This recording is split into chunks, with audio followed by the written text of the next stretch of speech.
जैसे ही गलवान की घटना हुई थी, मैं लद्दाख पहुंची। उसी रोज हमारे सैनिकों के शरीर पोस्टमार्टम के लिए सिविल हॉस्पिटल पहुंचे थे लेह में, और कवरेज की शुरुआत वहीं से हुई थी। उस समय बॉर्डर की ओर एक्सेस मुश्किल था, पर लद्दाख कि कई रंग हमने दिखाए, वहां के लोगों से बातचीत की, वहां के एमपी से एक्सक्लूसिव इंटरव्यू किया, सैनिकों के गांव की रिपोर्ट जहां हर युद्ध में योगदान रहा है। गलवान घाटी जिस शख्स के नाम पर है, गलवान रसूल, उनके पूरे परिवार की कहानी, वो दुर्लभ तस्वीरें जिन इलाकों में लोग कभी पहुंचते नहीं है। 62 के योद्धा जो याद करके बता रहे थे 2020 का भारत अलग है। स्पेशल फ्रंटियर फोर्स जिसके बारे में किसी ने सुना नहीं था, वो रिपोर्ट सबसे पहले मैंने पेश की थी। हर एक पहलू को कवर किया था, इसीलिए इस श्रेणी में मैं खुद को नॉमिनेट कर रही हूं।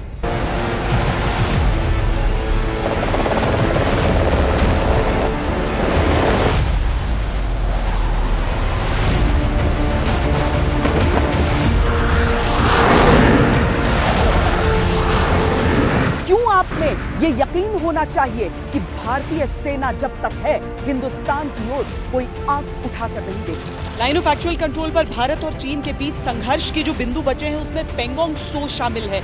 ये धरती पर सबसे ऊंचाई पर स्थित एक झील है। भाषा में जो कहा जाता है फिंगर, जैसे उंगलियां हमारी, अगर आप चट्टानी पहाड़ों को देखें नदी की ओर आगे बढ़ते हुए, तो एक उंगली की तरह आपको नजर आएंगी। चाइना किस तरीके से, कैसे उन इलाकों पर कब्जा कर चुका है, जो कि इलाका, जो कि जमीन हमारी। भारत पूरी तरीके से तैनात है, चाहे आसमान में हो, जमीन पर हो। अब तक हम गलवान घाटी में चीन से ये टकराव देख रहे थे, पेंगोंग त्सो के लिए उसका लालच देख रहे थे, लेकिन अब काराकोरम दर्रे पर भी चीन ने अपनी गंदी नजर डाल दी। 4-5 फौजी आपको हर घर में मिल जाएंगे। आपने कौन कौन से युद्ध?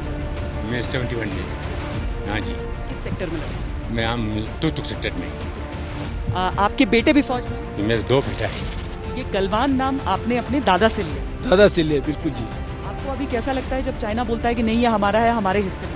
बिल्कुल नहीं है, चाइना का ये लद्दाख, ये हमारा हिंदुस्तान का है, हिंदुस्तान का रहेंगे। भारत ने उस ऊंचाई पर भी सड़क का निर्माण किया, वहीं से आगे होकर सड़क जाती है सियाचिन की तरफ। सियाचिन की तरफ, जहां पर हमारा दुश्मन है पाकिस्तान।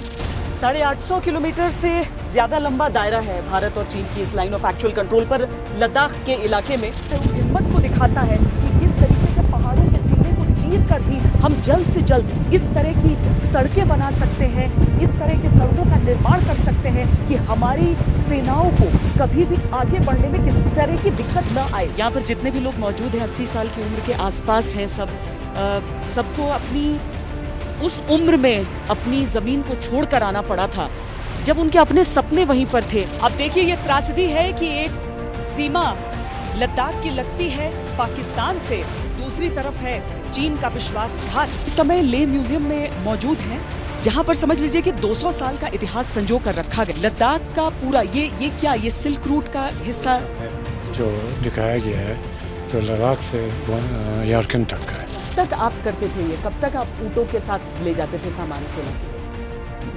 10-12 साल किया जनाब। जो सरहद की रक्षा करता है वो सिपाही होता है, और जो धर्म और संस्कारों की रक्षा करता है वो एक सन्यासी होता है। असल में तो सब शांति ही चाहते हैं। दशकों से जो वीर अनजान रहे, गुमनाम रहे, स्पेशल फ्रंटियर फोर्स की वीरता की जो गाथाएं दुनिया में अनसुनी रही, अब सबके सामने आ रही हैं एक एक करके। बहुत सारे कारण हैं।